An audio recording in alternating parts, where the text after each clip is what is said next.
welcome back to my channel. Hope you all are doing great.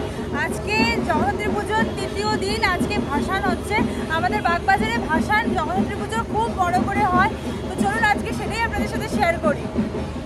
গত ভিডিওটা আমি এখানেই শেষ করেছিলাম, আবার এই ভিডিওটা আমি এখান থেকেই শুরু করছি। তো জগদ্ধাত্রী পুজোর ব্লগটা যারা এখনও পর্যন্ত দেখেননি তারা প্লিজ একবার দেখে নেবেন আর আমাকে একটু সাপোর্ট করবেন, তাতে আমার ভীষণ ভালো লাগবে। আমার ভালো লাগলে আমি আপনাদের সাথে আরও নতুন নতুন অনেক সুন্দর সুন্দর ব্লগ শেয়ার করতে পারবো, আপনাদের এন্টারটেন করতে পারবো।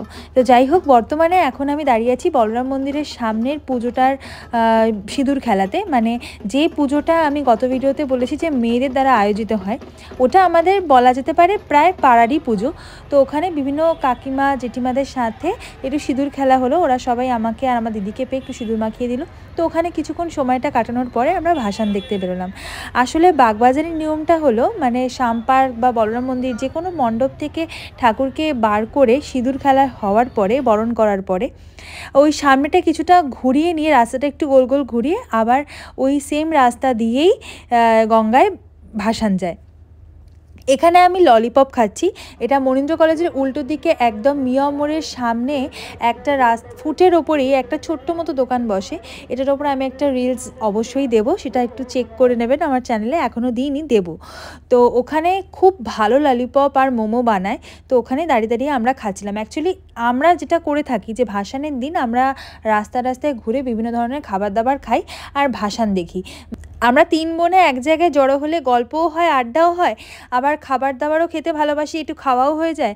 আর এদিকে সবাই যেরকম নাচতে নাচতে যায়, বিভিন্ন রকম সাজ সেজে, যেরকম দেখুন এখানে একজন শিব একজন দুর্গা সেজেছে, ওরকমভাবে যাচ্ছে। তো এগুলো দেখতে বেশ ভালোই লাগে। তো যাই হোক, এটা কোন ঠাকুর আমি ঠিক বলতে পারবো না, তবে বেশ মজা লাগছিলো। আর এটা হচ্ছে ফ্রায়েড চিজ কর্ন মোমো।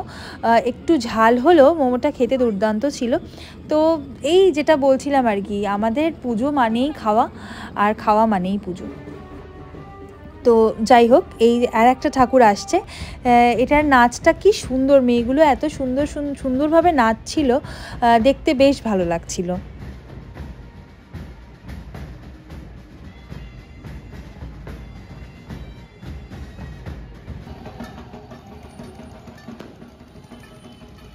এই সময় আমরা হাঁটতে হাঁটতে চলে এসেছি বাগবাজারে, যেখানে ব্রোস কাবাব আছে।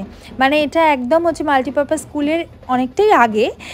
তো এখানে আমরা অ্যাকচুয়ালি এসেছি ব্রোস কাবাব খাবো বলে। আসলে আমি এর আগে কখনো ব্রোস কাবাব খাইনি। তো আমার দিদি আর বোন বললো ওখানে কাবাবটা নাকি বেশ ভালো বানায়। তো আমরা চিজ কাবাব খাবো বলে এসেছিলাম। তো দাঁড়িয়ে একটু ভাসানও দেখা হয়ে গেল আর একটু চিজ কাবাবও খাওয়া হয়ে গেল আর কি। তো আমার ওভারঅল এক্সপিরিয়েন্স মোটামুটি ঠিকঠাক, তবে এটার ওপর একটা রিলসও আমি আপলোড করব। আমরা অর্ডার করেছিলাম চিজ কাবাবটা। আমার একটু নুনটা বেশি মনে হয়েছে, একটু বেশি সল্টি লাগছিল, কিন্তু মানে ঠিকঠাক খেতে, খারাপ না, ভালোই লাগছিল। তো প্রথমে এক প্লেট তো খেয়ে হলো না, পরে আরও এক প্লেট অর্ডার করেছিলাম। দিতে একটু সময় লাগছিল, একটু সেই পেশেন্সটা আপনাদের রাখতে হবে, কারণ এটা কাবাব, ঠিকঠাক কুক না হলেও তো ওরা সার্ভও করতে পারছিল না। তো এরপরে আমরা খেতে খেতে চলে গেলাম সামপার্কে বাজির প্রদর্শনী হয়, খুব সুন্দর সুন্দর বাজি ফাটানো হয়। কিন্তু আমরা যে সময় গেছিলাম অলমোস্ট শেষ, মানে এটাই শেষ বাজি ছিল আর কি। তো এত সুন্দর লাগছিল, তো আমিও একটুখানি ক্যাপচার করে নিলাম। তো মোটামুটি ভাসানের দিন একটা উৎসব হয় বলা যেতে পারে এই পুরো এন্টায়ার বাগবাজারটা জুড়ে। তো এই সামপার্কের ভিতরেই একটা স্টল ছিল, যেটা বকখালি ফিশ বলে এরকম একটা স্টল ছিল। তো ওখান থেকে আমার দুদিন ধরেই খুব খেতে ইচ্ছা করছিল, কিন্তু দিদি বলছিল ভালো হয় না, খাস না, কী মাছ দেবে বলা যাচ্ছে না। তো যাই হোক, আমি একটু জেদের বসেই একটা বাটারফ্রাই অর্ডার করলাম, কিন্তু একদমই ভালো ছিল না। 100 টাকা নিল ঠিক কথা, কিন্তু এর থেকে অনেক বেটার বাটারফ্রাই কিন্তু এখানে আরও অনেক দোকান আছে, সেখানে বানায়। এরপরে আর কি, মেলা মানেই তো বিভিন্ন রকমের গয়নাগাটি, বিভিন্ন রকমের জিনিসপত্র বিক্রি হবে, সেগুলো ঘুরে ঘুরে দেখা। তো এত সুন্দর সুন্দর দুল দেখে নিজেকে আর কিভাবে আটকে রাখা যায় বলুন। তো গেলাম, একটু দুলগুলো দেখছিলাম কি কেনা যায় কি না কেনা যায়। অ্যাজ ইউজুয়াল প্রচুর দেখে এত কনফিউজড হয়ে গেছি, শেষ পর্যন্ত আর কিছুই কিনে উঠতে পারিনি। যাই হোক, প্রচুর সময় এখানে নষ্ট হলো।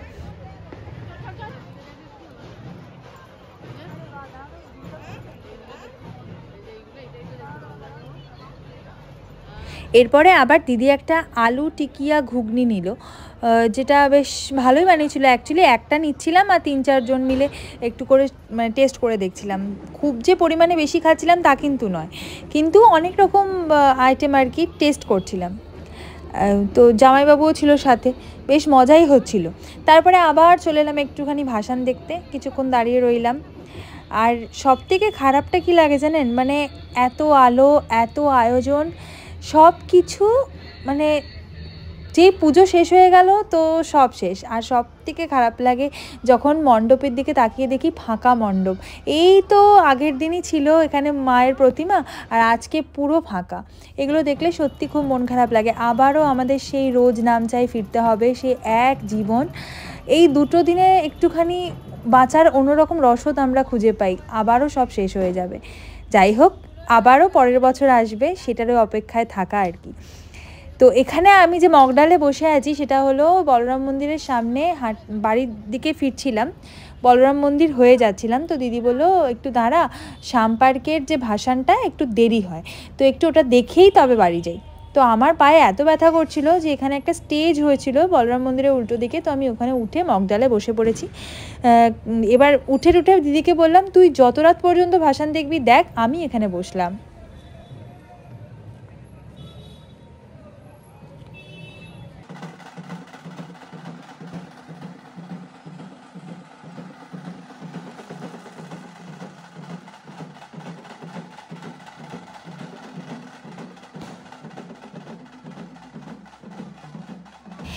প্রচুর মানুষ একসাথে জড়ো হয়ে ঢাকের তালে নিজেদের সব কিছু ভুলে গিয়ে যখন নাচছিল, দেখতে এটা এত অপূর্ব লাগে না, বসে বসে দেখছিলাম সেটাই। এরপরে যাই হোক, মায়ের প্রতিমা নিয়ে যাওয়া হচ্ছিল।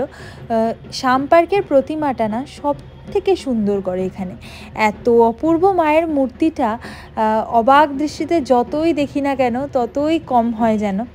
আর সত্যি কথা বলতে আমি আবারও বলছি যে ভীষণই মন খারাপ লাগছিল, আবারও সেই একই জীবনে ফিরতে হবে এটা ভেবে বেশি।